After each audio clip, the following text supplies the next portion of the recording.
हाय praise Lord, आप लोग सब कैसे हैं। आज हम लोग एक बातों को सीखने जा रहे हैं।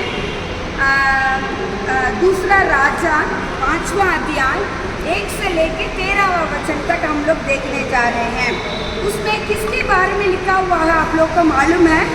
मैं आपके लिए पढ़ती हूँ। आराम के राजा का नामान नामक सेनापति अपने स्वामी की दृष्टि में पड़ा और प्रतिष्ठा पुरुषता, क्योंकि यहोवा ने उसके द्वारा आरामियों को विजय किया था। वह बहुत शूरवीर था परंतु कोढ़ी था। मैंने यहाँ पर लिखा हुआ है नामान करके एक आदमी था। उसके बारे में यहाँ पर बहुत अच्छा से लिखा हुआ है वो कैसा आदमी था करके। वो शूरवीर था, बहुत धनवान था, सब लोगों का दृष्टि में एक बड़ा आदमी था। लेकिन उसमें एक कमी थी, एक बीमारी थी। वो कोढ़ी था, कोढ़ से पीड़ित आदमी था। लेकिन पहला जो है उसके बारे में हम लोग देखें, नामान के बारे में। सेकंड पॉइंट जो है उसके घर में दूसरा वचन में लिखा हुआ है, मैं पढ़ती हूँ। आर्मी लोग दल बांधकर इस्राएल देश में जाकर वहाँ से एक छोटी लड़की बंदी बनाकर ले आए थे। जो बंदी बनाकर लेकर आए थे नामान के घर में काम करने के लिए, उस लड़की ने अपनी नामान की पत्नी की सेवा करने के लिए लेके आए थे। स्वामिनी से बोल रही है, यजमान का जो एक कोढ़ है ना, जो बीमारी है, अब कहाँ पर जाने से ठीक हो जाएगा, वहाँ पर जाने से ठीक हो जाएगा। यदि मेरा स्वामी समारिया के भविष्यद्वक्ता के पास होता। समारिया में एक भविष्यद्वक्ता है, उसके पास जाएगा तो उसका कोढ़ ठीक हो जाएगा, जो बीमारी है वो ठीक हो जाएगा। तुरंत नामान की पत्नी नामान से बोल रही है, जो मेरे लिए काम करने के लिए लेके आए थे, वो लड़की बोल रही है अब समारिया में जो भविष्यद्वक्ता है उसके पास आप जाएंगे तो आपका ठीक हो जाएगा, बोल रही है। तो नामान तुरंत बोल रहा है ठीक है, मैं राजा के पास जाकर चिट्ठी लेके आता हूँ।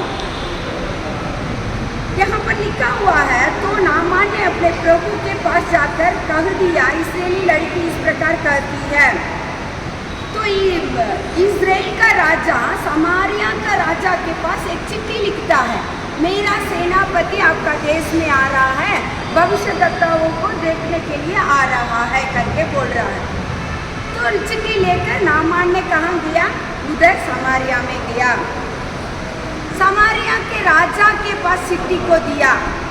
तो समारिया के राजा चिट्ठी को देखकर इतना गुस्सा हो गया, उसका कोढ़ को, बीमारी को ठीक करने के लिए क्या मैं परमेश्वर हूँ या भविष्यद्वक्ता हूँ?